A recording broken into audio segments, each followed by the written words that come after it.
It flies with the sweat, sacrifice, and blood of the armed forces. I, Rishikesh Vyas, on behalf of Udan Saluters, wishes you all a very good evening and welcome you all for this Friday's webinar. Distinguished speaker for the day, my dear friends, colleagues, and viewers. We are also honored and pleased that amongst us we have many armed forces personnel taking part in this webinar throughout the country. And I extend my heartfelt salutations and greetings to them. It is an honor and privilege for me to welcome you all this Friday evening.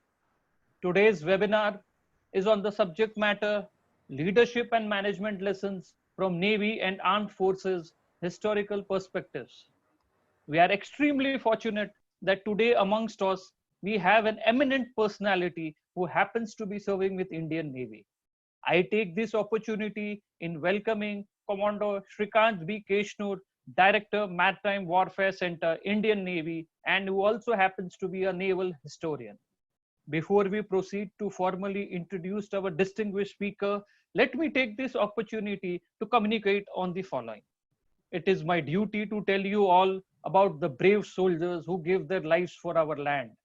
The free air of freedom that we breathe is because of men like them.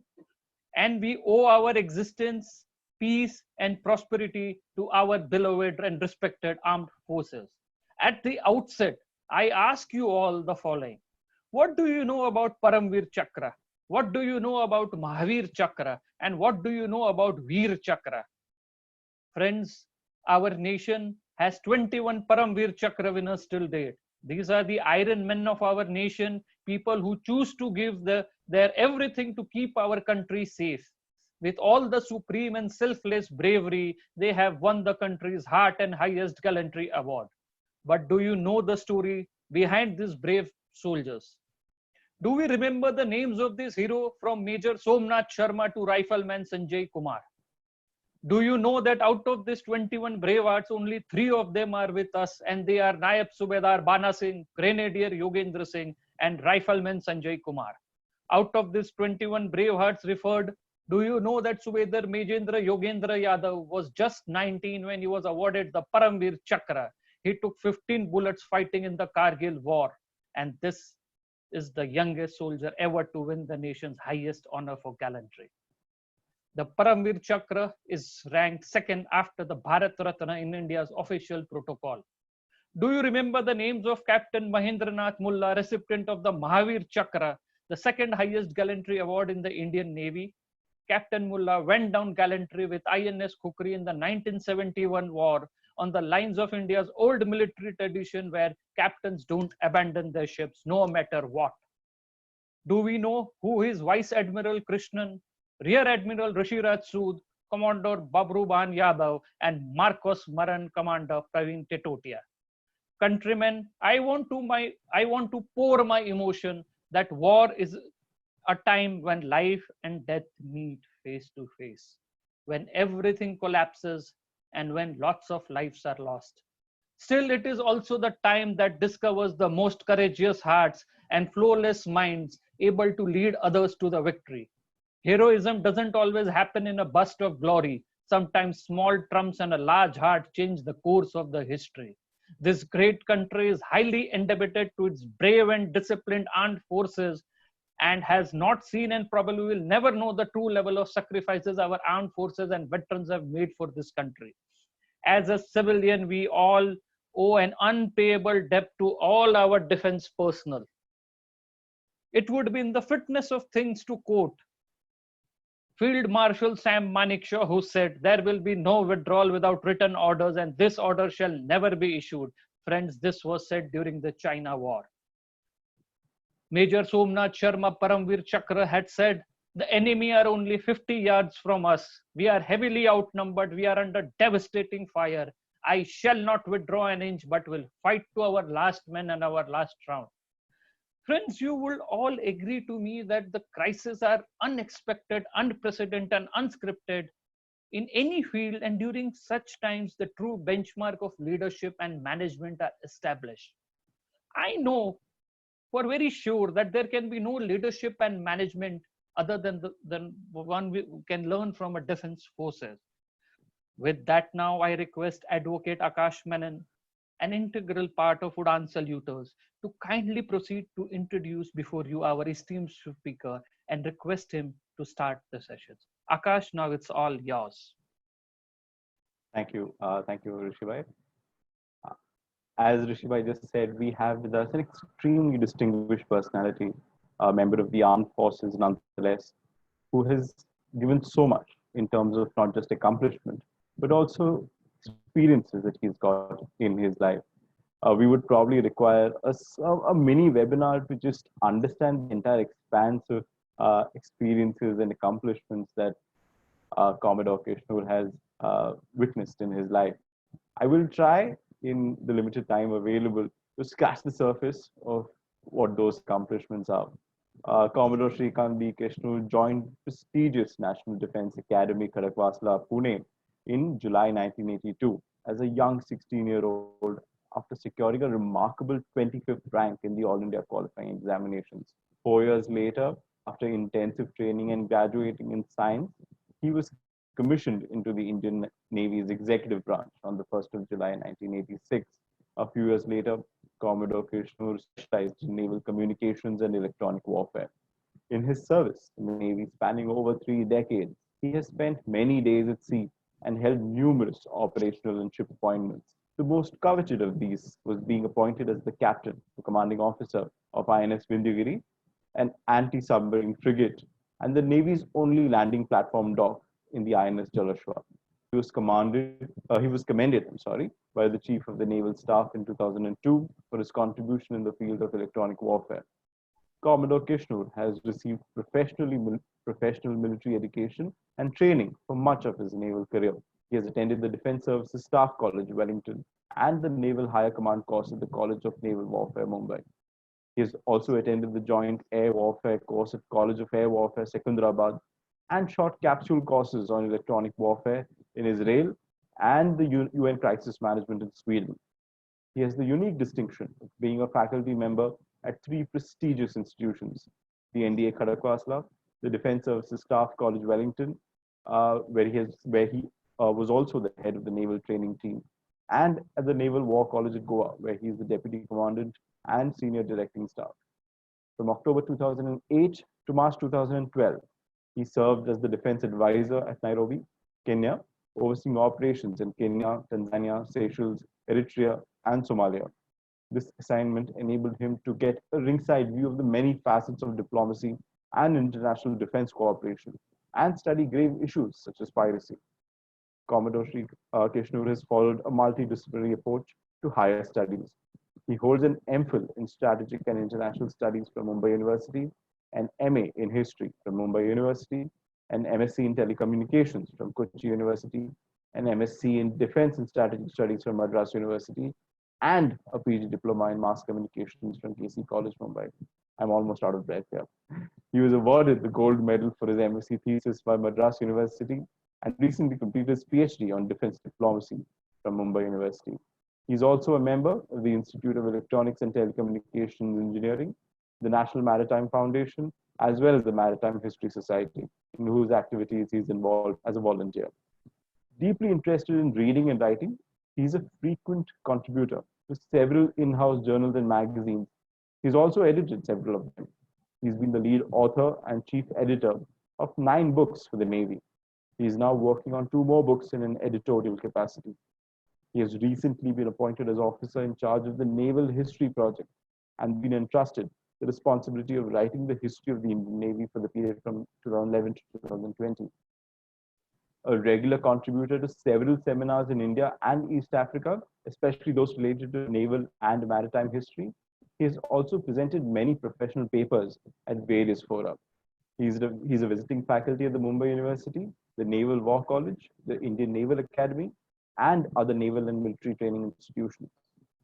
Passionately interested in the functioning and mechanics of mass media, Commodore is in fact researched the subject of interface between the media and military for his MSc from Madras University, where he won the gold medal for the best dissertation, and for his MPhil from Mumbai University. His other mass media related endeavors include being the founder of the Journalism Club at the NDA, being the creative consultant for a TV series on Times Now, lecturing at the Defense Correspondence Course, conducting courses for defense journalists, lecturing on mass media at the DSSC, NDA, and NWC, and being involved in press and publicity campaigns of the Indian Navy, armed forces for specific occasions. In May 2018, he attended the 23rd Joint Civil Military Program at the prestigious Lal Bahadur Shastri Academy for National Administration at Mussoorie, where his paper and presentation on maritime security was adjudged the best by faculty and participants alike. Since July 2016, he's been serving as the director of the Maritime Warfare Center at Mumbai. Prior to this, he was the director of the Maritime Warfare Center at Visakhapatnam. These centers are think tanks that study naval warfare and warfighting. In his spare time, Commodore Kishore enjoys reading politics and history, watching movies, traveling, trekking, and the occasional game of cricket. Without further ado, I welcome Commodore Kishore once again on behalf of Udaan Saluters and request him to take over the reins. Thank you for being with us, sir. Thank you, Rishikesh and Akash, for that very generous introduction. The problem sometimes when you listen to your own biodata is you wonder who is being spoken about. That's the problem with most biodatas. Nonetheless, thanks for this very generous introduction. Good evening, ladies, gentlemen, dear friends, and armed forces people serving and veteran. If you have registered, my salutations to you. Ladies and gentlemen, I propose today to talk about certain lessons in leadership and management that stem out of my own experiences and what I have read about the armed forces. However, I will give certain caveats right at the beginning so that we know in which direction we are headed, and then you can accordingly prepare yourself for what is to follow. First and foremost, I intend to keep my talk focused largely on the Indian Navy. And there are a couple of reasons for that. Without prejudice or disrespect to the other sister services, I believe that the Navy, as it's always called a silent service, is known less, spoken less, and it is something that I wish to bring to the fore through the people who have served in the Navy and made it what it is today. Secondly, that's of course an area of my research and study as a Navy historian.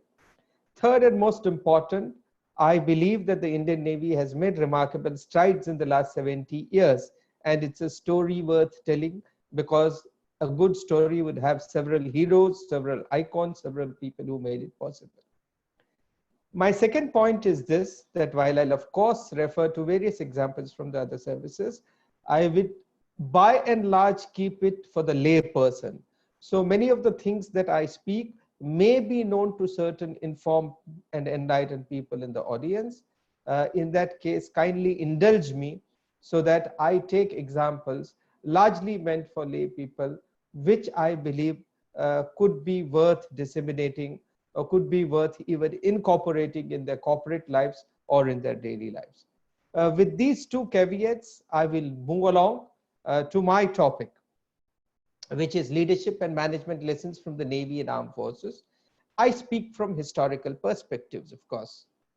Now, ladies and gentlemen, every time I begin my talk in various schools, colleges, and universities, I flash this as the first slide, these two gentlemen. And I tell those people, recognize who it is. Before that, I flash the slide of some well-known film person or sports person, and they invariably recognize. But when I ask them to recognize these two gentlemen, there is usually a blank look with an odd person recognizing. Now, just to bring most of the audience here also up to speed, we have two gentlemen here. On the right as we speak, right of the screen, the bald person with a C behind him is Captain Dilip Donde, retired, who was the first solo circumnavigator from India. That means he went alone on a small boat called the Madai and sailed. He did not use any propulsion power, used only wind to go all over the world all by himself. The person to the left was his chela, his student, Abhilash Tomy. He went one step better.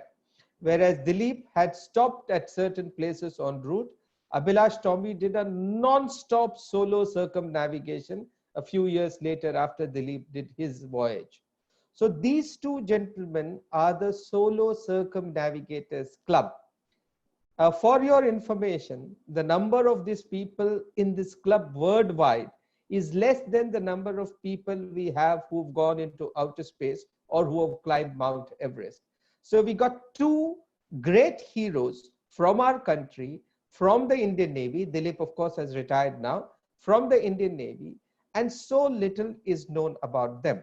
Now, my idea is not that we should become a country of autograph hunters or seekers, but we should recognize genuine achievement wherever it happens. And therefore, I'm putting these two people. Now, it's a significant day today, 22nd of May, exactly 10 years ago. Dilip Donde was received on completion of his voyage by then Vice President Hamid Ansari. So 10 years to the date from when Dilip Donde finished his solo circumnavigation, we are assembling today to talk about him. And even today, I guess very few people would know or recognize Dilip if he walks on the streets. Ladies and gentlemen, the month of May is full of anniversaries or markers of certain remarkable events in history of India or of mankind. For example, 8th of May was 75 years of victory in Europe, or what is called the VE Day. And you must know that India played a huge part in World War II. We had the largest volunteer army that ever was in mankind at 2.5 million people. Many of our people, we had huge number of gallantry awards, including Victoria Crosses, and we did amazingly well, which is why we became the founder member of UN. We were recognized for various aspects of our participation in the World War II, and indeed the World War I before that. A few years later, 15th of May, was the death anniversary of our first army chief, Field Marshal Cariappa, Kipper as it was called. 20th of May marked the birthday of one of Navy's great chiefs called Admiral Karsadji. I'll be speaking about him. 20th of May also marked in 1965 the first ever Indian ascent of Mount Everest, and that was led by a naval officer called Captain M.S. Kohli. So you see, if you go across, the month of May has huge amount of significant dates and significant markers. And yet, many of these, now I'm not suggesting that we mug them as history teachers used to make us do in school, but many of these are something that we need to hoist or host in our memory. 21st May yesterday was completion of Navika Sagar Parikrama 2 years ago by the ladies, lady officers who went around the world. And I'll be speaking about them later too. So a vast array of events have taken place in the last few days, and yet you would hear very little about them in our general narrative or discourse. And that is what I seek to bring in front of you as you talk. Now look at these two gentlemen. On your left is Admiral Karsadji, I was telling you, the pioneer, whose birthday was 20th May a few days ago. Now, Admiral Karsadji was the 9th Chief of the Naval Staff, but more importantly, he was the first Marine Surveyor of India and the first Chief Hydrographer of India. Now, please mark my words. When I say Chief Hydrographer, the hydrographers are people who do surveying, who do the mapping of our oceans, so to speak. And ladies and gentlemen, you must know that India over the last 70 years has established a world-class hydrography organization. We are amongst the best in the world in this. We are recognized the world over. And it is pioneers like Karsadji who made it possible. Just as we recognize the efforts of, say, Homi Bhabha in atomic energy, Vikram Sarabhai in space, M.S. Swaminathan in agriculture, so must we recognize the efforts of people like Jal Karsadji and those who followed him to make Indian hydrography, it's national hydrography, though Navy people run it, national hydrography such a wonderful effort. And this was seen recently when the current chief hydrographer to the government of India, Vice Admiral Vinay Badhwar, the person to your right, was awarded the Alexander Dalrymple Award by UK Hydrographic Office in recognition of his efforts to make build capacities for contributions in hydrography, not just for India, but in the Indian Ocean region. So these are wonderful efforts. And Navy, of course, fights war, it deters war, but Navy is just not about war. It does so many wonderful things. And I particularly highlighted these two gentlemen to show the kind of different works and the excellence that we have achieved and the kind of national heroes that we have produced. Let us go on and now look at what is it that we in the Navy do before I come on to the lessons that we learn. Very simple, in front of you it is there, but do remember the first point: we defend our maritime interests all over the world wherever these interests arise. And we also contribute a great deal to our economy because trade, 90% of trade flows on oceans, and we ensure that transportation, trade, sea lanes of communication, as we call it, are uninterrupted so that the economy can go along fine. But what have we done? And what is the Indian Navy story over last 7 decades? And that is indeed a remarkable story because whatever, of course, the Indian Navy, the Indian Army and the Indian Air Force too have grown wonderfully over these 7 decades. But the Navy had certain disadvantages after partition. We were the worst hit. We had smaller numbers. And from there we have become, we had less than half a dozen ships, 4 sloops and 2 frigates, and about 10,000 people is what we began. And now we have become amongst the leading navies in the world from very humble beginnings, reputed for both our hardware and software. Now, where do we stand? If I were to break it into component parts, we are amongst the few navies that operate aircraft carriers and submarines. We have a very, very powerful surface fleet. But please see point number 3.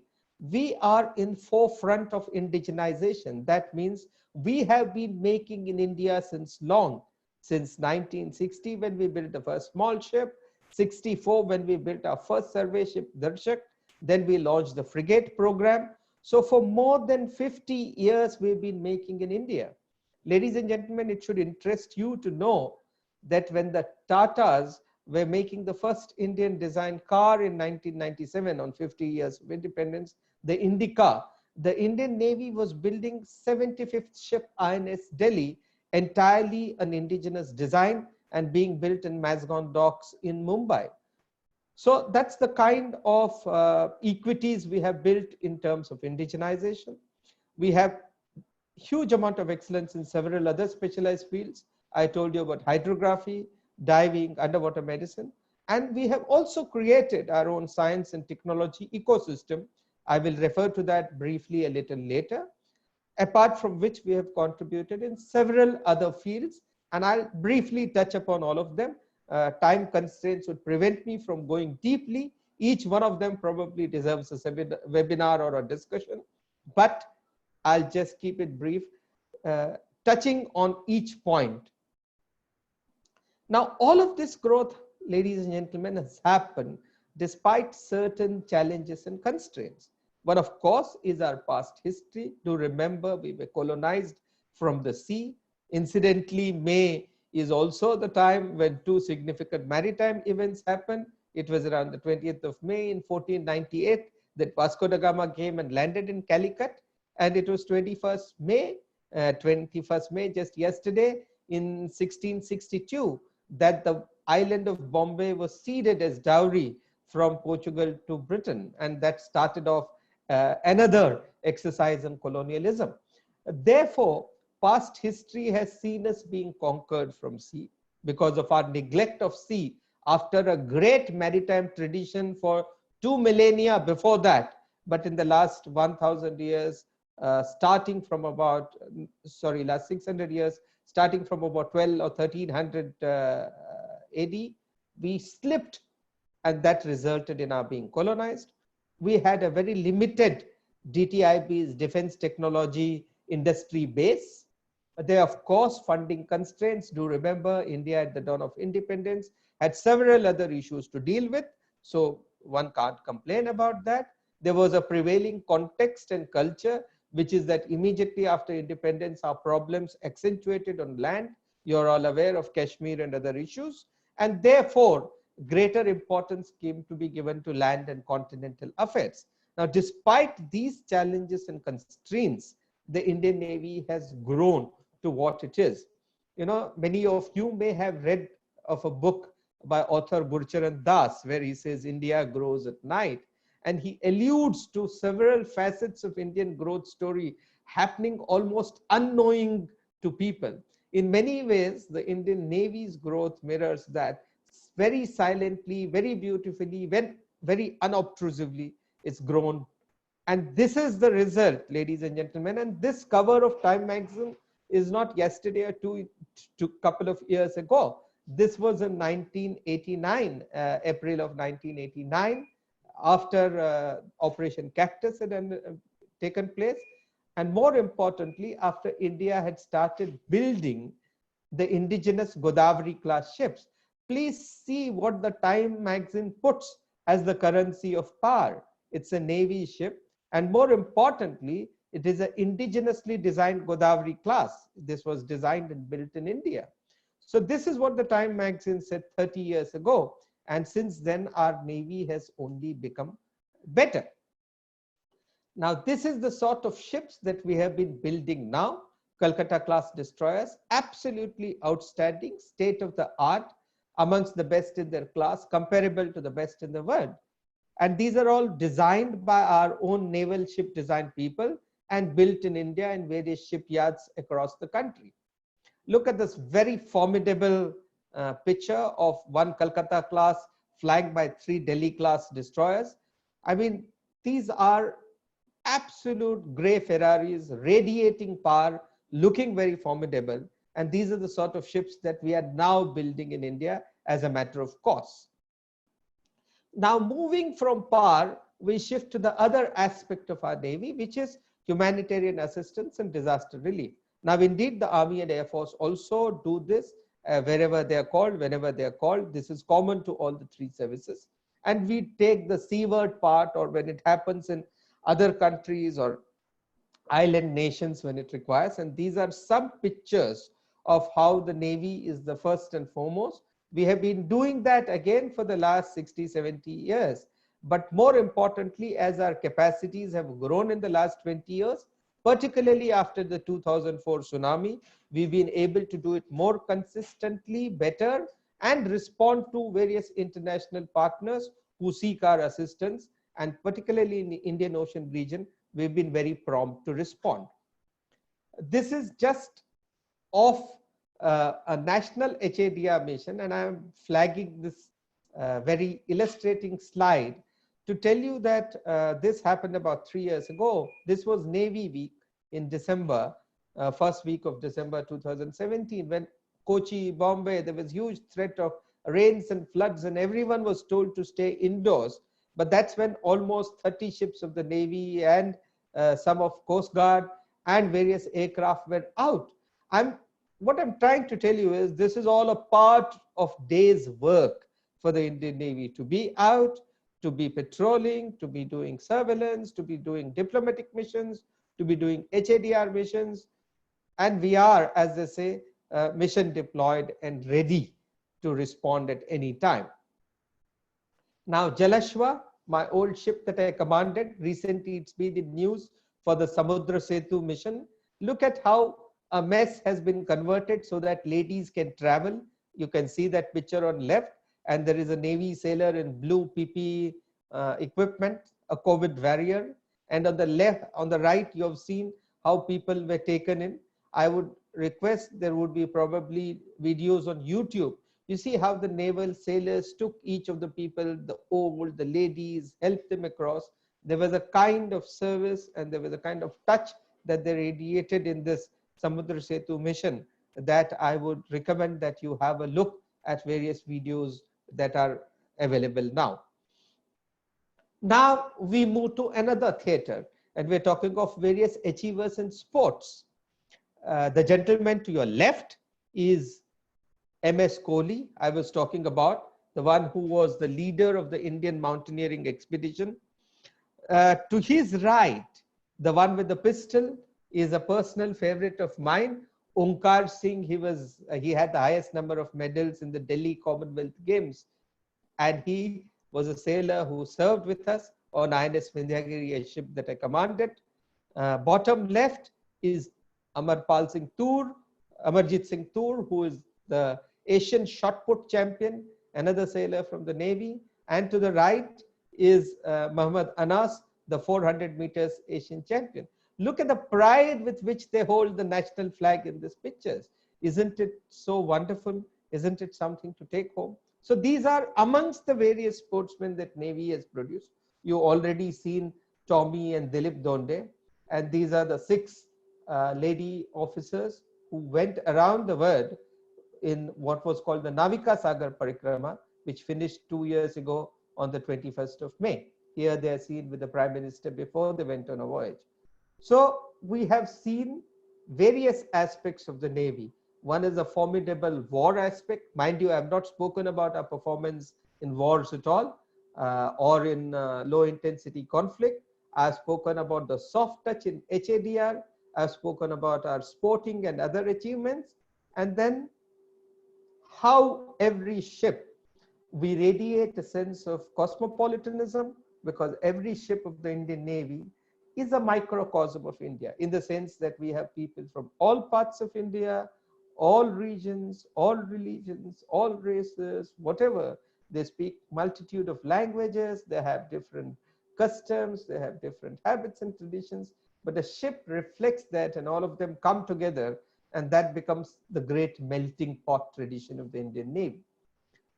So this is what the first Prime Minister had said, and it continues to hold true even today.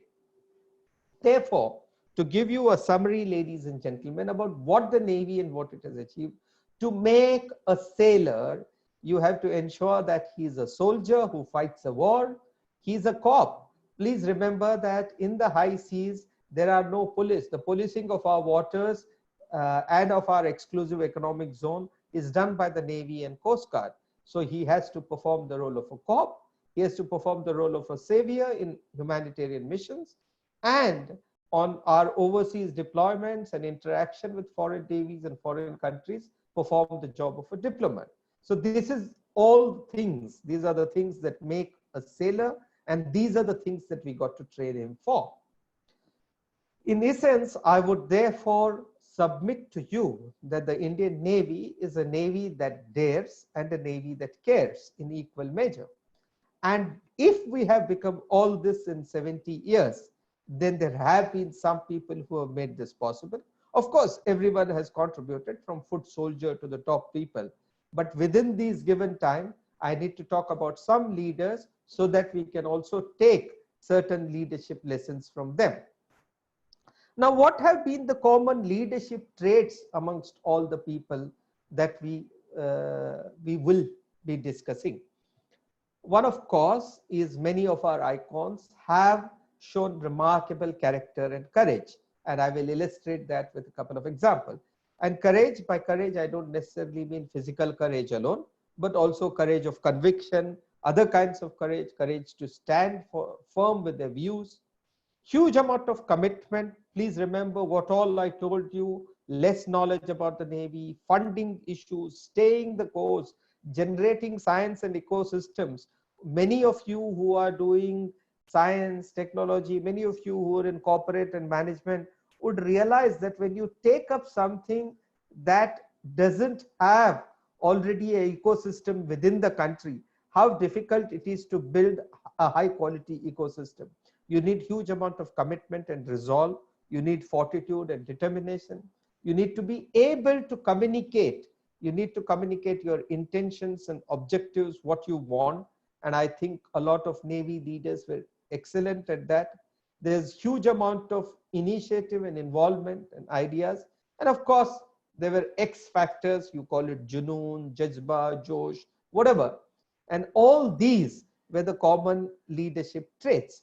Let us look at these people, gentlemen, and I have just flashed some legends and some great people because it would not be possible to talk about each one of them. Now, Admiral Katari on extreme left, he was our first Indian chief of the Navy. He took over in 1958 as a vice admiral. Now, please remember that Admiral Katari was a pioneer. He had to set the Navy. He had to make the Navy what it is. He had to build a Navy that was all of what we have said: cosmopolitan, what it had to be, how did the people have to relate to each other, what were to be the personal policies. He was followed in a wonderful way by Admiral Soman to his right, who gave great impetus to shipbuilding in India, indigenous. When our Prime Minister talks of Atmanirbharta, this was Admiral Soman who was saying that in the 60s and gave a big fillip to indigenous shipbuilding.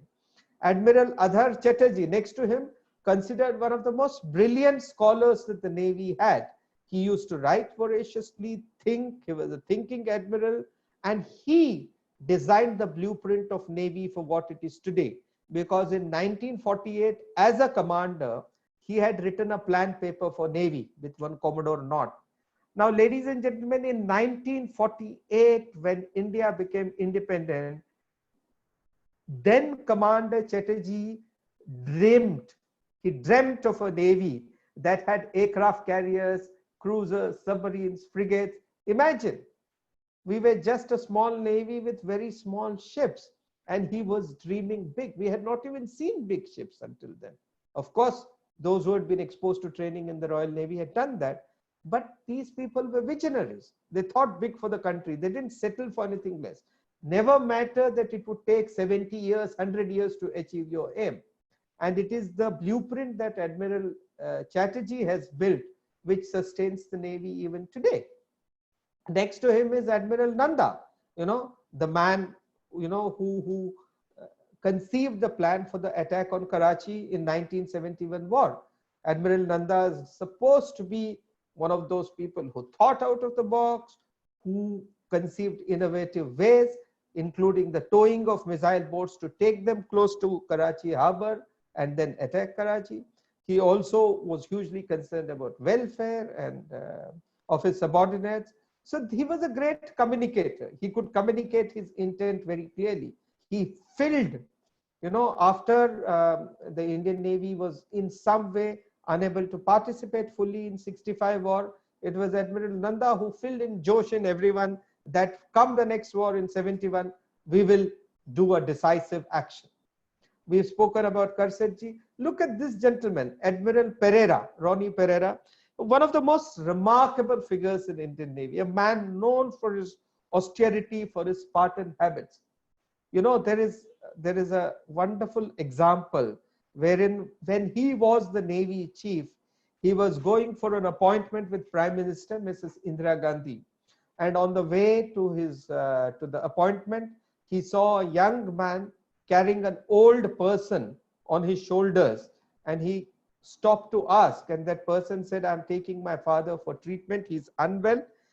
Admiral Pereira, who did not know those people at all, put the two people in his car and rushed to AIIMS. His flag lieutenant told him, "Sir, you're getting late for appointment with the Prime Minister no less." But Pereira said, "This is more important." Went to AIIMS, got the old man admitted, told them he is my relative and ensure that you look after him properly, and then went to the Prime Minister's house. He was possibly late for the appointment. He was surely late for the appointment, but that did not deter him from doing what he thought was correct. And it is no wonder that Admiral Pereira is worshipped, not just in the Navy, in the Army and Air Force. For his funeral, and he was not an ex-NDA cadet, for his funeral, people from all the three services came because they loved the man so much. He was the perfect exemplar. The day before he retired, he told Mrs. Gandhi, this is available in his wonderful biography written by a gentleman called Commander Anup Thomas, a Navy officer, and I suggest you buy that book, where Admiral Pereira told Mrs. Gandhi, she said, I hope, what are your savings like? Are you a rich man? Because she wanted to give him an offer for post-retirement. which he wasn't keen to take. And he says, Madam, yes, I am rich. I have my provident fund of 29,000 rupees. 29,000 rupees. You know, this was a retired chief. He went and settled in Bangalore. He would happily go around for a few years on an old Lambretta scooter. And this Lambretta scooter he bought just before it retired. So, you know, these are the sort of very simple, austere, great guy who have been our chiefs. There have been examples in different ways. I can go on talking about various people, Admiral Stan Dawson, who did lots of infrastructure building, but we'll move on. Look at Admiral Arun Prakash, for example, who you see here, where the mouse is pointed. One of the most thinking admirals again. He, as you are aware, many of you must be reading him, many of you must have heard him. Very, very remarkable person, very articulate person, right? He's a war hero of 1971. He won the Veer Chakra flying with the Air Force. He has done all sorts of things. He was the first commanding officer of the Harrier Squadron. He has ditched at sea during training and he was bailed out. And he was the person who flew the Harrier at the Republic Day Parade in the short hover. So these are, what I'm trying to suggest is people who've done remarkable things as young officers, gone on, set examples, been excellent spokespersons for their fraternity, and been role models for a lot of people. And each one of them, I'm not going to dwell too much because of time constraints. But look at now some people who were not Navy chiefs, they rose to high levels. And we're talking again of some very, very remarkable people here. Admiral Krishnan, Captain Mullah, Mr. Paul Raj, Admiral Avati. That bearded man on the left bottom corner, Vice Admiral Manohar Avati. I mean, what has he not done? He retired as a Vice Admiral. He was a naturalist. He was an ecologist. He wrote books on ecology and environment. In fact, he was offered a job by the Tanzanian government to be the superintendent of the Ngorongoro Reserve, which he had to decline. He was the commandant of the National Defense Academy then. And he was the father of the sailing expedition that launched Dilip and Abhilash and the lady officers. So remarkable set of achievements, and all of this after he retired. He set up the Maritime History Society. I'm going to talk about a couple of these in more detail. You see this gentleman on the left corner, that's Admiral Krishnan. Admiral Krishnan, in some ways, a little part of him, fictionalized account has been shown in that movie Ghazi Attack. I wouldn't comment on how good or bad the movie has been. But he is the person who lured Ghazi to its doom in 71 war. He was the CNC Eastern Naval Command. And he is considered one of the most brilliant tacticians that the Navy had. And if you read his life story, if you read what he did, it's remarkable. Right from, topping at entry level, he has had remarkable war experience. He is a DSC, Distinguished Service Cross, in World War II, wherein in command of a small tugboat, they overpowered an Iranian gunboat, which had thrice the amount of crew as them. He with 6 sailors, they captured an Iranian gunboat that had 24 people, killed 3 of them, including the captain, in a gunfight. Now, this is the same Krishnan who was involved very briefly in the show of gunboat diplomacy of Junagadh at the dawn of independence. This is the same Krishnan who goes on to command INS Delhi in the liberation of Diu in 1961. And then he is sitting in Vizag as a CNC Eastern Naval Command. And in the Bay of Bengal, the Indian Navy really ran its writ. You see, one reason we had more than 90,000 prisoners was because the Pakistanis could not escape via the sea route, because the sea had been effectively bottled and blockaded by Krishnan and his fleet and the entire command there. So he is the kind of brilliant person that we are talking about, and yet so few people know about Admiral Krishnan and all that he did. And I'm talking of this only in terms of certain case studies or lessons. Look at Captain Mullah now. He is the commanding officer of Kukri. Rishikesh mentioned about him. He went into harm's way, went down with his ship, gave his life jacket to a sailor, told him, go on. And he was the finest exemplar of a naval tradition of someone who went down with his ship and was the winner of Mahavir Chakra. So these are the sort of traditions that once you establish of nobility, of being there for your team no matter what, then you are a role model for the rest of the Navy. Now we move to a remarkable person. This is not many of you would have probably heard, Arogya Swami Paul Raj, but all of you who use smartphones today should be thankful to this gentleman. He was a Navy Commodore, started off life in the Navy. He's our biggest scientific hero.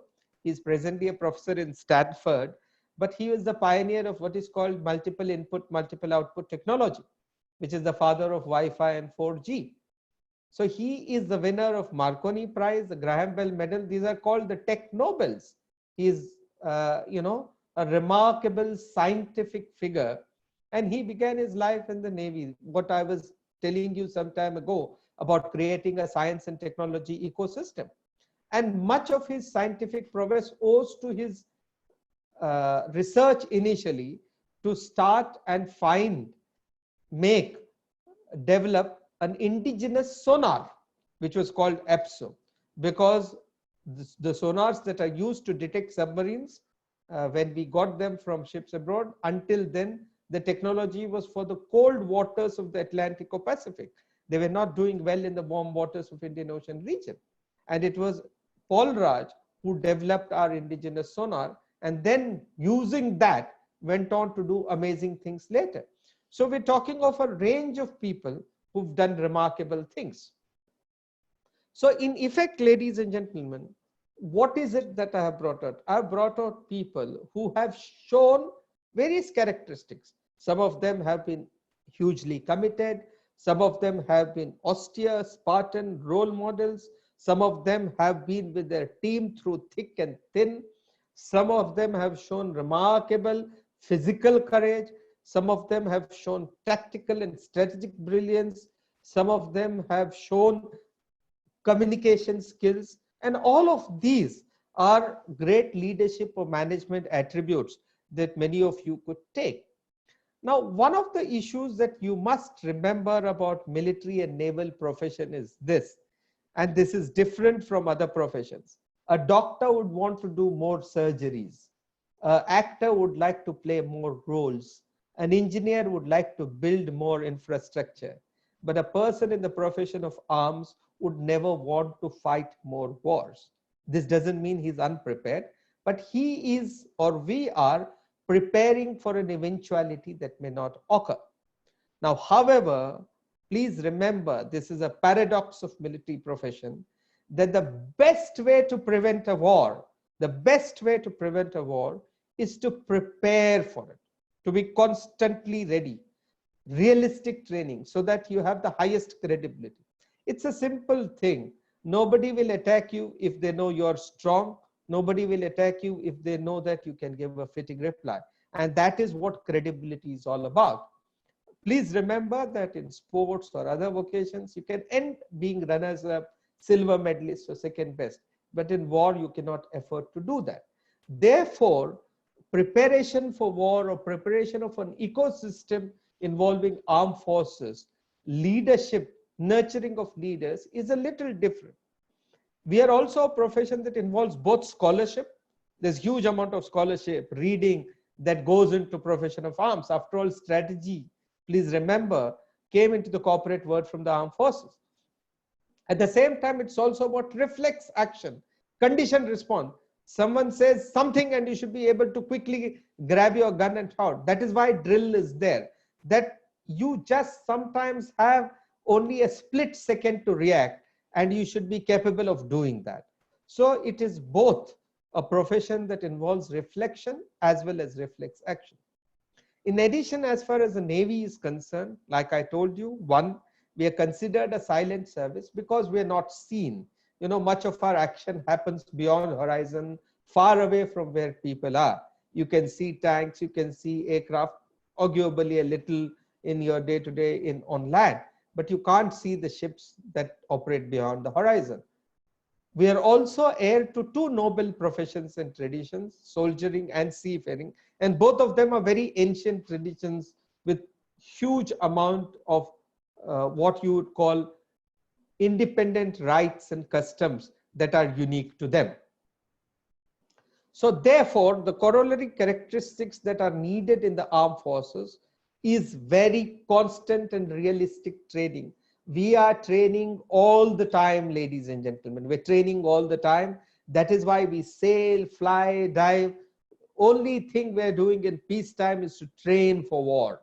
And therefore, when we are doing that in realistic conditions, there are inherent dangers to that. Please remember, you all will agree, as the country's last bastion, hope resort, we have to deliver. Ours is also a rare profession. You know, an author can write 2 bestsellers and become the best known author. A hero can deliver 2 hits and become the top hero. But even if you win a Paramveer Chakra as a captain or major, you will not get a promotion. You will not become a general out of turn. You will have to do everything from command of a company to a battalion to a brigade to a division to a corps to an army before you become a chief. That is why seniority matters in the armed forces, ladies and gentlemen, because you don't paratroop to the top. And of course, we are there for prevention and deterrence. The military is not militia. We are not mercenaries. We are warriors with an honor code and a system. So please remember that names are given by parents, but prefixes, ranks are earned both by men and now by ladies. Look at this wonderful picture of the air chief then giving the rank to the Navy lady officer. So what makes the Navy and military what it is? Of course, hard as nuts professionalism. There is competition, the survival of the best. Do remember, only one person can become an admiral or general in a batch. So there is hard competition. Not everyone rises to the top. There is, but in parallel, ethos. We talk of duty, honor, courage, integrity. That means while there is competition and professionalism, there is pride about going up. There is also a parallel honor code. And that is because we are all together in a ship, your shipmates, your friends. Unlike life outside, our life doesn't end at 5 o'clock. Often we stay in cantonments together, we work on ships together. So when you get back, our families are together, you could be put in different situations together. Therefore, our ethos is also about teamwork, it's about character building, it's duty, honor, courage, which are fundamental to the armed forces. Also, responsibility. In the armed forces, you always take responsibility. The leader takes responsibility. As they say, the buck stops with you. If you are a captain of a ship and it has an accident, remember, you will be punished for that, for even the moral act that you were responsible for the safe conduct. You may not have been there at the site of the accident. You may not have been there when that event happened. But as the captain of a ship, anything happens in your watch, anything happens during your tenure, you're responsible. I told you about teamwork and loyalty to team. That is what makes us what we are. And above all, mission accomplishment. We don't say no to any task that's given. Now, lots of people in corporate world and elsewhere talk, and rightly so, that in the armed forces, there is no financials. You know, you don't have to achieve targets. So I just want to show you, these are the 2 ships that I commanded, Vindhyagiri and Jaleshwar. Please see the cost. And I'm talking of only the cost of ships, not the running cost per day. And look at the number of people. So when I was a captain of this ship, I was managing, as you would say, a multi-crore company, which had 300 people at one time, and the second ship had more than 500 people. What I'm trying to tell you is that there is a cost to everything, and we are completely cost conscious. We may not meet financial targets, but please remember, as Mahatma Gandhi said, we have the trusteeship concept. When we are given charge of any costly assets, and ships or units, small or big, or air stations, submarines, are all costly assets. So anyone who is in a leadership role with these costly assets has to be damn well financially conscious and worry about the financials of his company. But as a trustee, and remembering that his first job is to deliver ordnance on target when he is asked for. So not wanting to keep it, as I said, limited only to the Navy, I am bringing you, and please see what I have written, some army legends, great sons of India, and all of these are remarkable, ladies and gentlemen. And again, the same lessons come in them: commitment, character, courage, initiative. Look at Kipper Cariappa. We talked about his death anniversary. General Cariappa, top left. Now, he was the first Indian Army chief. He was a GOCNC Army commander of the first Western Command. He resolved to a large extent during his GOC tenure. The Kashmir issue happened. He brought peace there. All that is known. He was also remarkable for setting tradition, whether it was the impetus to NCC, Territorial Army. But please see one great incident of his life amongst the many that illustrates his character. His son, Nanda Cariappa, his son himself rose to become an air marshal in the Air Force, was captured by Pakistan in '65 war and held as POW. Now, Ayub Khan, who was the president in Pakistan then, remember Ayub Khan was an army general, and Cariappa had been his boss before partition. So he sent a message to Cariappa saying that your son is well and fine, and if you wish, I will release him. Now, Cariappa in 1965 was retired already as an army chief, but he sent a message back to Ayub Khan saying, all the people in your custody are my sons. No special treatment needs to be given to my son. Treat them all the same way. Now look at this remarkable sterling show of character and courage. He didn't flinch. He said, all are my sons. And that is the sort of spirit, patriotism, burning patriotism for the nation that marks out people like that. Look at Timmy, General Timmaiah to his right. Again, a fantastic achiever. I mean, he lived just for 59 years, but remarkable catalogue of achievements, being the army chief, having done lots. Do remember though that Timmaiah is a DSO, Distinguished Service Order, for being a war hero in Arakan, in what is the great All India Brigade. He, General Bogie Sen and General Thorat, with the 3 battalion commanders in the Burma campaign. And it was the great show put by these 3 battalion commanders. All of them got a DSO in that famous Arakan battle. But that made the British convinced that Indian officers have it in them to go to higher positions in command. So again, certain very remarkable characteristics. Sam Manekshaw, you all know, even Rishikesh has spoken, bottom left. And I must tell you that we were fortunate to see him when I was a participant. I was a student officer in DSSC, 99-2000. He addressed us, remarkable address, great baritone, wonderful talk. Everyone was enraptured, officers, ladies. When I went 2006 to 2008 as the DS, unfortunately passed away in 2008. He was already slowing down in 2006. But even if you stop by, I mean, I encountered him for less than a minute in the hospital to just, sort of talk to him respectfully. But the sort of attention he gives you when you're speaking is almost like at that moment he was with you completely. I mean, it's remarkable for a field marshal to show that sort of what one would say attention to detail. But that is what makes these people great they are. And look at this most remarkable person in the bottom right-hand corner, General Sagat Singh, perhaps India's greatest, combat leader. He was there in liberation of Goa, 61. He led the Para Brigade. 67, he's, achieved decisive tactical advantage in Nathula. It is because of him that Nathula is with us today. He rescued, he was responsible for quelling insurgency in Mizoram in 1970, for which he was awarded the Param Vishesh Seva Medal. And in 71, as the in charge of 4 Corps, it was his troops that cut across Meghna and went at lightning speed to Dhaka. So, I mean, how many people have heard of Sagat Singh today? But perhaps one of India's most remarkable combat leaders. So all these, and like I'm telling you, this is just the tip of iceberg. We talk of Paramveer Chakra winners, we talk of so many.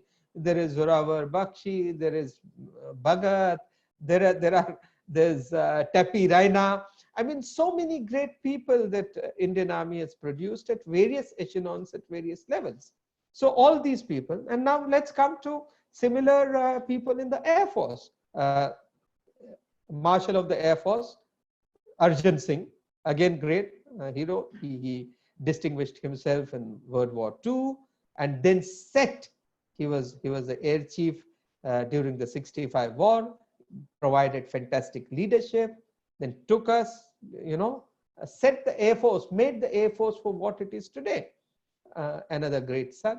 To his right is Air Chief Marshal Latif, who was the ACS plans during the 71 war. Latif also distinguished himself in Burma in Second World War, but Latif was the man responsible for formulating the Air Force plans in 71 war.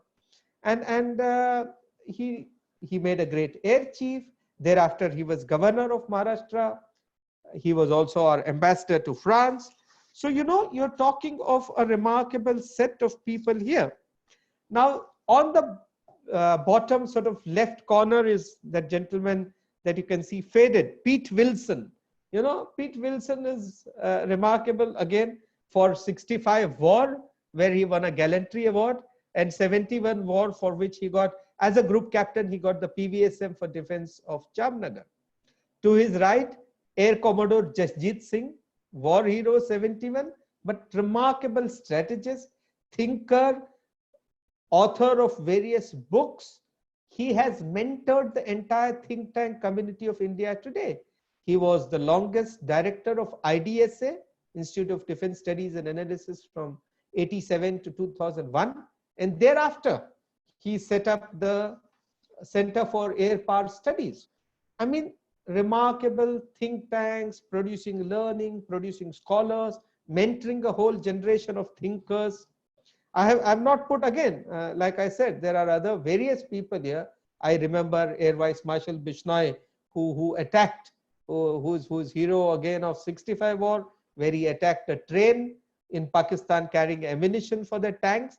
And in 71 war, he attacked the government house in Dhaka, which led to the governor panicking and submitting his resignation. That was like the final nail in coffin. So you're again talking of remarkable people in the Army and Air Force who have done sterling things. And what do all of these people from Navy, Army, and Air Force teach us, ladies and gentlemen? First, nobility, high character and conduct. People follow leaders into harm's way, into death, braving everything, only when the person who is leading demonstrates that character and conduct. Pereira, Manekshaw, Cariappa are all examples of that. Team, one for all for one. Remember what Kipling said, strength of the wolf is the pack and strength of the pack is the wolf. All armed forces are like that. The strength of the Navy is the man and the strength of the man is the Navy, right? Team, and this is applicable to families too, our wives, our children, for them all, the grand ecosystem that we build, the team matters a lot. Self-reliance, constantly, very often, cell phones and internet have happened now. Earlier, people lived without that in far-off places, in small towns, makeshift accommodation, in the most difficult conditions. All of that taught self-reliance and survival, not just again for officers or men, but also their families. Notwithstanding that, huge amount of camaraderie. You're the next person. When I joined NDA, the day I joined, the 3 other people with me were from Sainik School Tilaiya from Bihar. I had not heard that language that they spoke until then, but we made some great friends. And thereafter, I so much love to hear them talk. We are in touch even now. This is what makes for what is called cosmopolitanism. And at the end of the day, you engender a common idiom, a language, understanding, all of which I would argue leads to a certain personality and identity transformation.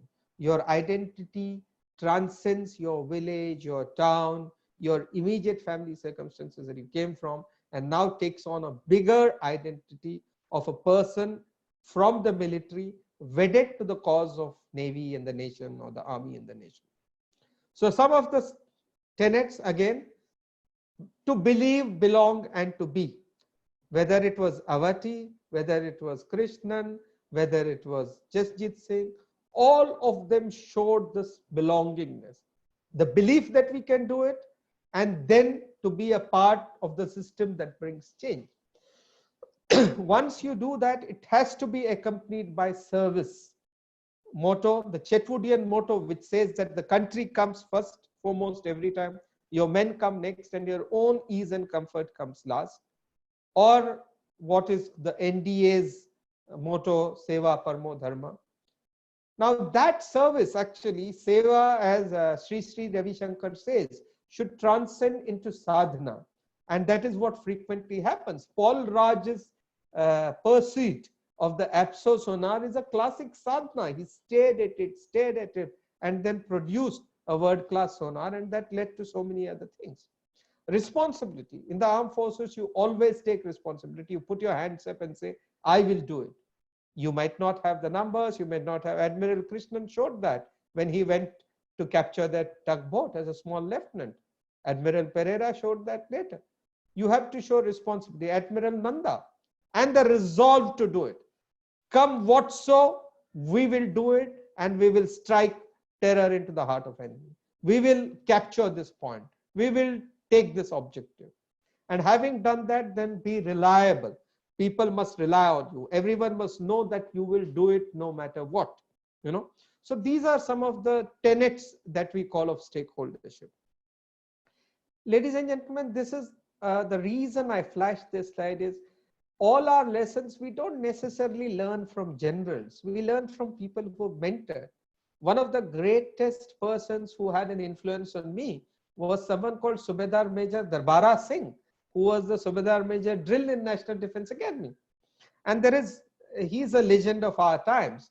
And Darbara Singh, once in our 6th term, final term, we were passing out, and yet we had gathered in the hut of remembrance to pay our homage to the various people who've been killed in action. Now, probably in our immaturity, we were slightly laughing, guffawing. And Darbara Singh, that man, 6-footer, great guy with an imposing figure, went emotional. He says, cadets, you don't know, this is hut of remembrance. This is where the names of people who've been killed in action is etched. And he told a great story of the 62 war when he was a 17-year-old lad. And there was one Lieutenant Palta who was his officer and who had died, who fought till the last man, last bullet in the 62 war and died.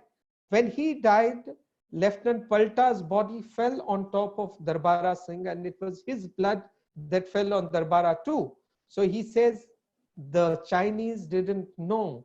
They took me for dead and ignored me. And under him, I lay for many hours while his blood congealed on mine. And then I went out. And he says, that blood stayed with me for a few days, but that memory stays forever. He became so emotional. He said, cadets, I am not going to let you make fun of my Lieutenant Palta. And the moment he said that, you must have seen the transformation in all of us. Subedar Major Darbara Singh was the kind of legend who taught us what service and sacrifice means. So we often learn from, not everyone goes to top. My divisional officers in NDA, there was a Lieutenant Nair and Flight Lieutenant Garewal in NDA wing. One was very sweet, nice, who taught us manners, etiquette. The other who taught us to take in the rough, Flight Lieutenant Garewal. He retired as a squadron leader. I'm in touch with him. What a great guy. He taught us how to take ragda and not flinch, to be a man. So, you learn from all these people. And of course, last couple of minutes before I end. In addition to all the leadership qualities, what armed forces also teaches you is a huge amount of personality development, because you go to various places, you learn local modes and manners, you learn adaptability, you learn to be versatile. There's also equanimity and forbearance, because you're seeing people, many times people around you face reverses, there are deaths, there are tragedies, and you learn to overcome them, take them in your stride, take reverses in your stride. And there is a kind of cultural rootedness to our country when you deal with men who've come from all corners of India. There's environmental awareness. And above all, ladies and gentlemen, what it does in terms of personality development is to do huge amount of human resource development. You see, one great quality of all these people I told you about is that they had variety in them. Many of them were like Renaissance men. They could do remarkable things. For example, Admiral Katari was the crossword setter for Hindu for many years. He was the first crossword setter for Hindu, the Navy chief. Admiral Chatterjee was a great writer. He was also supposedly a great cook. Admiral Awati, I have told you of his environment, ecological initiatives, sailor. He was a great polo player. He loved riding. Admiral Nadkarni was a great photographer. So Admiral Mickey Roy, I didn't talk much about him, but another remarkable admiral, a Bengali who could speak fantastic Tamil.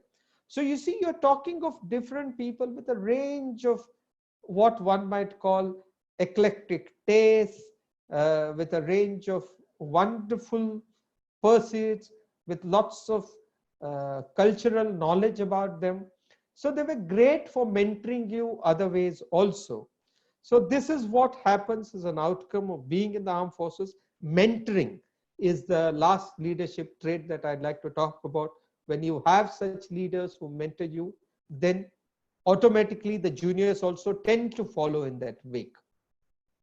Ladies and gentlemen, I'm going to sort of end with this very remarkable picture. This is the chart. I talked of hydrography in the beginning and what we have achieved. This is the chart of the port of Tanga in Tanzania. This survey for this chart was done by Indian Hydrography Branch. Tanga in Tanzania has a history. In World War I, when World War I began in 1914, there was something called the Battle of Tanga. In that battle, the Royal Navy was involved, not the Royal Indian Navy, but the Indian Army was involved, and we lost lots of soldiers there. Now, 100 years later, more than 100 years later, when an Indian Navy ship does a survey of that very port as an independent nation and gives a chart of that port to the Tanzanian Prime Minister, you have not only brought closure to one chapter of history, but you also showed your technological prowess and what you have come to today. And Admiral Lamba gave this chart on the 27th or 28th of July 2017, when what is called the World War I started in 1914, if you remember. So it's a remarkable coincidence of dates, and there's a remarkable historical continuity as well as closure, and which talks a great deal about the Indian Navy. So in the end, all I want to tell you is that leadership often is not about teaching people to do things the straight way. As Antoine Exupéry says, that to build ships, you don't need to tell men to gather wood. You got to teach them the desire for sea. So in the military and armed forces, leadership is about teaching them the desire for sea, teaching them the desire for mountains, for adventure, and teaching them what it means to be in the thick of action. Thank you very much. Thanks a lot, ladies and gentlemen. I had been given 1 hour. I hope I have been able to do justice to all my thoughts, but I'll be very glad to take on any questions that you have, anything that you might want to say, and I will feel as much enriched but what you want to contribute to the discussions. And please feel free to disagree with me if you wish to. Thanks a lot, ladies and gentlemen.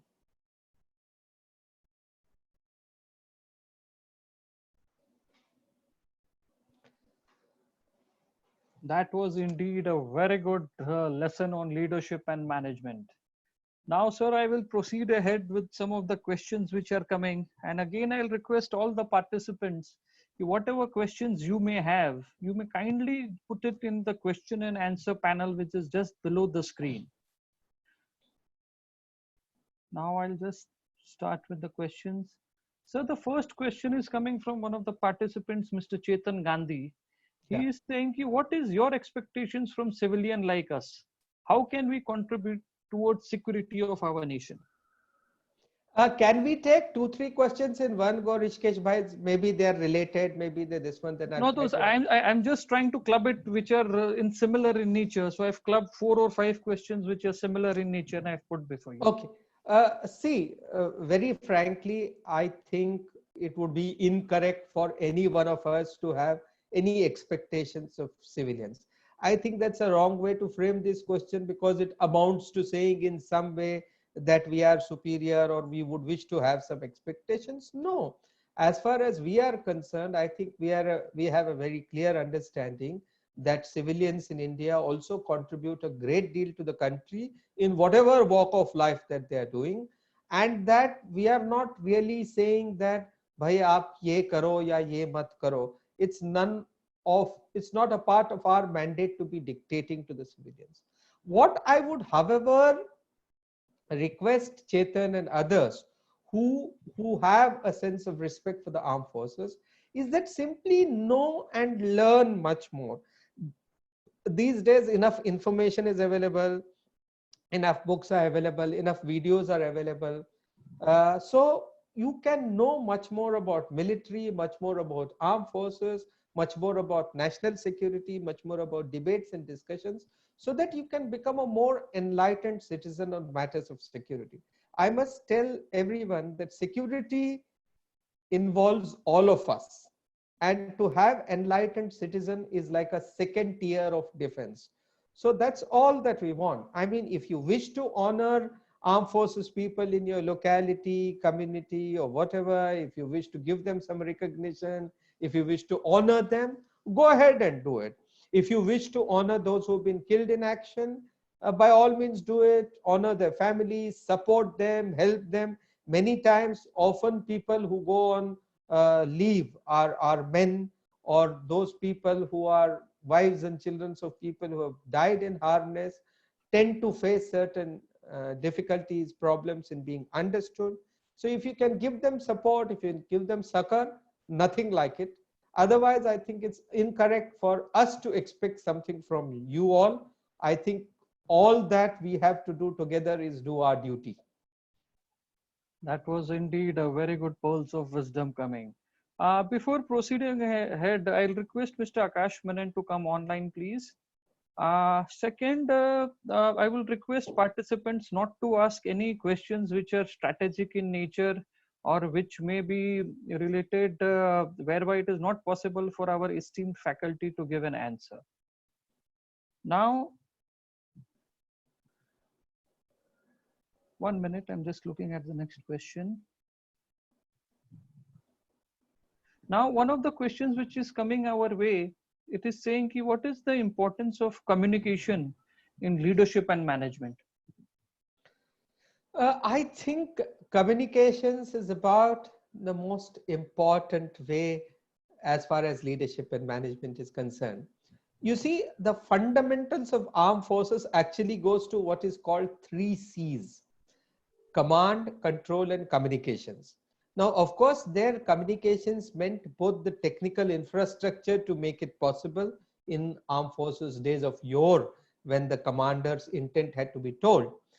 But subsequent layers, computers, interoperability have been added. Fundamentals of armed forces leadership was what used to be called C cube: command, control, communication.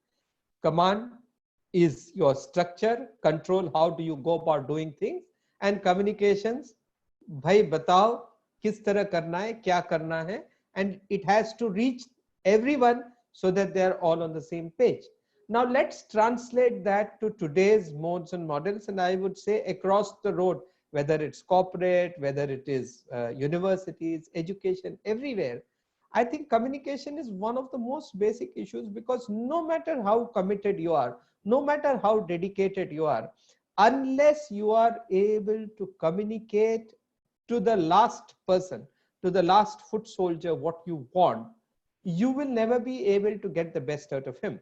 Now, people wrongly take communication to mean flamboyance, that you should be a great speaker, or you should have, the best Angrezi or Hindi or something like that. That's not true. Often you can communicate.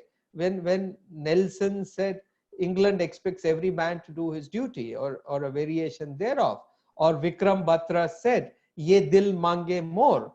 They were communicating with pithy small sentences, So communication doesn't necessarily mean you brought out Sam Manekshaw saying there will be no retreat without written order, and no such written order will be given.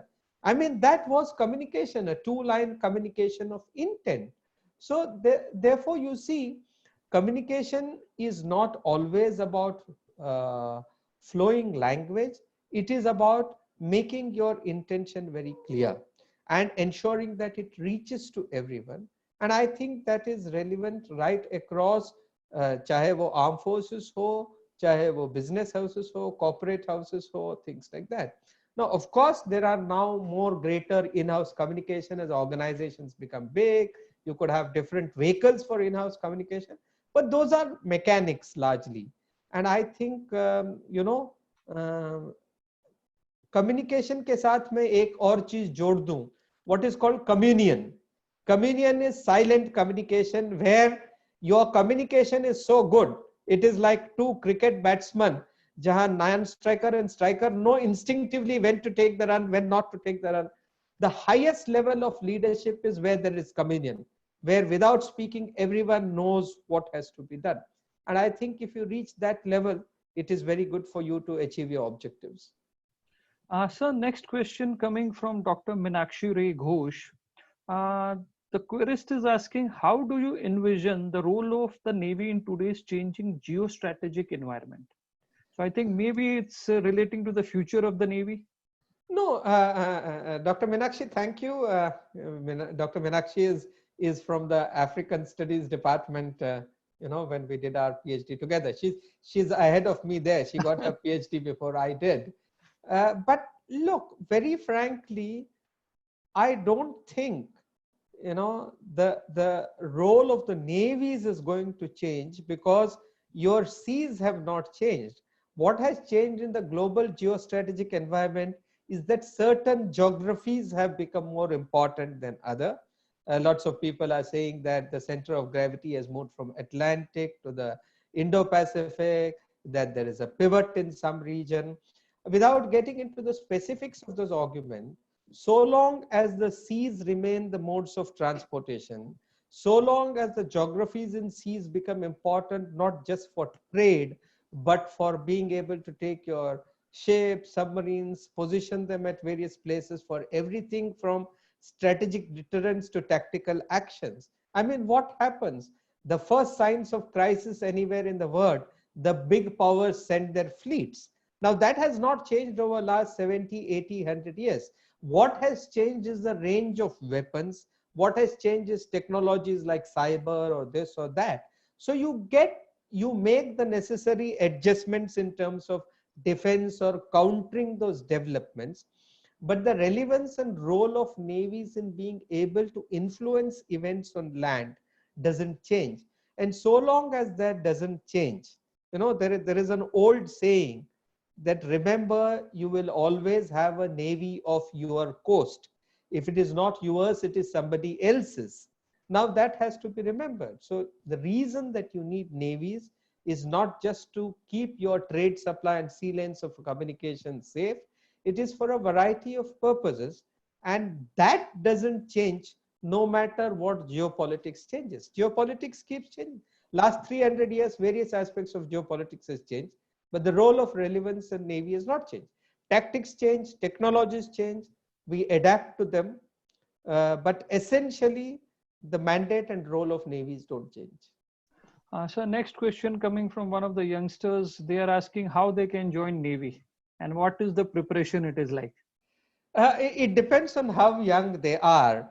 I think as far as the what component, how they can join the Navy, the mechanics is easy. Please do go to the naval website. They can get in touch with me if they don't get, but on Google they type for the Indian Navy website. They can easily go there, and they can very easily come to know how they can join the Navy, because the Navy, of course, like all recruiters, is interested in having the best talent available. Now, having said that, depending upon the age and depending upon the fact that we take limited numbers and there are huge number of people wanting to get in, whether as officers or as sailors, they have to know the educational criteria. They should, and all of that is given there. They should know the other criteria, medical fitness and other criteria, and be within those criteria and give those exams. If you are still teenager and still below the age, then of course you can start preparing. But to prepare, you don't really need to learn or know about the Navy. As long as you're good in your class, let's say to join NDA, you need to have 12th. You perform well in 12th, you perform well in NDA written exam, and do well in SSB, you should be able to make it. So be interested in matters Navy, but that is not necessary that being interested in that will mean you can join the Navy. So next question which is coming, I think why we will be taking it as a last question. My question to you is how tough it is for armed force personnel to maintain a balance between institutional life and civil street in general. So basically, I think uh, balance of life, work-life balance. One, of course, look, I mean, many of these things depend upon the individual. I don't think that a line can be drawn, but this is an important question, particularly in today's context. And again, here, I think the armed forces, one, because of the mentoring and because of the following, following in the wake, what we call exemplary issues, these things are a little bit easier to achieve, or rather I would say lot more easier to achieve. One, infrastructurally we stay together, so not only is our social life very healthy, and there's lots of respect and understanding, lots of our other infrastructure, physical fitness, because it's given a lot of importance, so sports becomes very important, gym or swimming or these things become important. Similarly, having a healthy sense of work-life balance by indulging in certain, let's say, social activities is given its due importance. Also on the ships, often, it is not, as they say, it's not all work and no play. Many times, even on ships, you rig up volleyball courts on the hello deck, you have badminton courts, you play other games, you have quizzes, you do antaksharis. So ships at sea also have a very healthy active life, because camaraderie is all about establishing bonds at different level. Now, does this work-life balance translate into all echelons? To a large extent, because we follow the same routine. I mean, all of us know that by subah we get together at some time, at evening at some time you have to go for games. After some stage you have these. So a regulated life, I would argue, leads to better work-life balance, because you know how you have to fulfill deadlines and what you have to do for them. At the same time, if there is crisis, then you know how to work 24 hours a day. So, I mean, my argument is much of it is inbuilt, much of it is automatic. I don't really think when I come back after work and go out for a walk or go out for a game, I don't really think कि मैं work life balance कर रहा हूँ क्या. It is just a natural state of being, when I go to meet friends, so when friends come to meet us, we don't tick the clock to say 45 minutes spent in recreation, work life balance. This flows as an automatic part of our ethos of meeting people and being together. So I guess that is how we achieve that, and you need that stress busters. So the last question, perhaps, it is more like an observation of mine individually, and many times I have discussed that with you. So maybe once I share with you, you may elaborate on it, linking it with the leadership and management thing. Our Navy is perhaps a very unique force by itself, because it is four-dimensional in nature. It fights on the land. We also have the one of the best commandos, that is the Marcos. And also in the Trident Hotel, when the terrorists had attacked in Mumbai, they played a very pivotal role in that. Second, they are also in the sea. We all know what, as rightly pointed out by you, in the 70s war they have done. Besides that, in the African coastline also, what they are doing for the commercial movement of our ships. Third, they also have the Top Gun, whereby your pilots, the naval pilots, play a very pivotal role. And the fourth is under the sea also, in the submarines, they are there. So how will you try to elaborate on this factor for the general public as such? Rishikesh bhai, you brought a lot of very important points, and allow me to just Sure. linger on each of them for a minute or two, or less than that. But you brought in very beautifully all the dimensions that make the Navy today what it is. And we frequently say we are a three-dimensional, multi-dimensional Navy for the reason that we operate on the surface of water, we operate above in the air, and we operate below too, submarines, and we've had more than 50 years of operating submarines. We celebrated the Golden Jubilee 2-3 years ago. You have brought out about the Marcos and what they did in the Taj before the NSG came. Author called Sandeep Unithan has brought it out in a book called, I think, Operation Tornado. Yes, I can't talk much more about Marcos, but certainly we are a multidimensional service. And aviation at sea is amongst the most challenging jobs, because you are landing on an airfield or a helicopter deck that is moving. You are not landing. All of you imagine if you're landing in an aeroplane and suddenly the airfield beneath you starts to move. You're landing on a moving airfield, not just moving airfield, it is rolling and pitching. It is in heavy seas. It is at dark nights. And even the biggest airfield of an aircraft carrier is much smaller than the airstrips of small places. So flying at sea is one of the greatest, most adventure, adrenaline-filled activity. And it's also a highly professional activity. And you'll be glad to know that the Indian Navy has made remarkable strides. We got our aircraft carrier in 61. In fact, in May 1953, we commissioned our first naval air station, INS Garuda. So we have been flying at sea for long, and with great amount of professionalism, with great amount of pride, with several fantastic achievements. Recently, when Commodore Maulankar landed the landing LCA, first ever LCA to land on the Vikramaditya, it was a remarkable technological as well as aviation achievement. So, flying at sea is something. Landing helicopters, I have commanded Jalashwa, which was like a helicopter carrier. Landing helicopters at sea is always a very, very, both risky and adventure. So you take in these risks in your stride. So what I'm trying to tell you is, now you brought out our activities of the African coast, piracy of Somalia. The Indian Navy has been active contributor in combating piracy. We have not only escorted more than 4,000 ships, we have thwarted several piracy missions.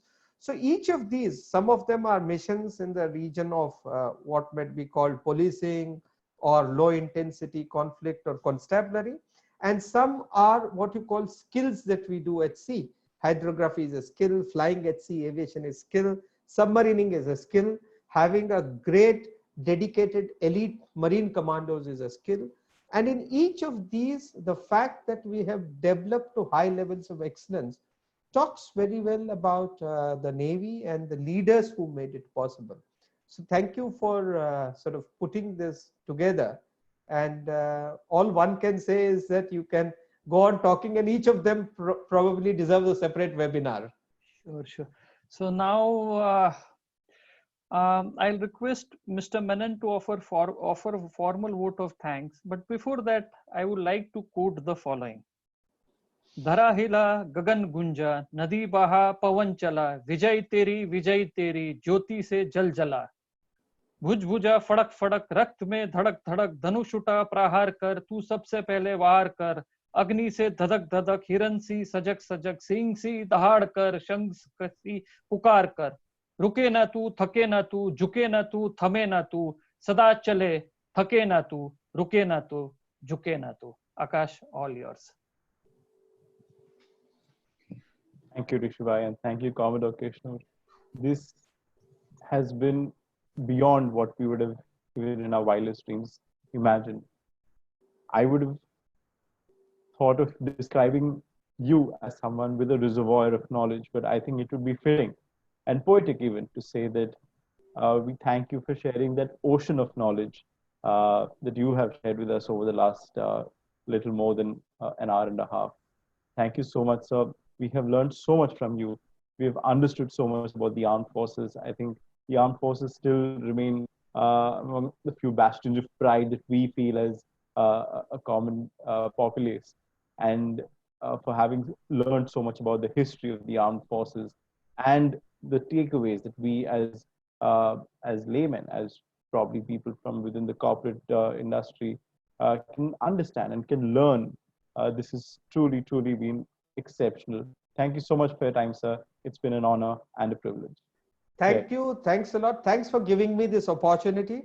And I'd like to thank all the people in the audience who made this possible. I owe a debt of gratitude to all of them for not just indulging me, for being present and for listening patiently. And if there are questions that remain unanswered, you can always send them to me through Rishikesh, and I'll be happy to take them on later. Thanks a lot. Thank you so much, sir. Thank you so much. Thank you so much. Sharadva, you can switch it off now. Thank you. Thank you, sir.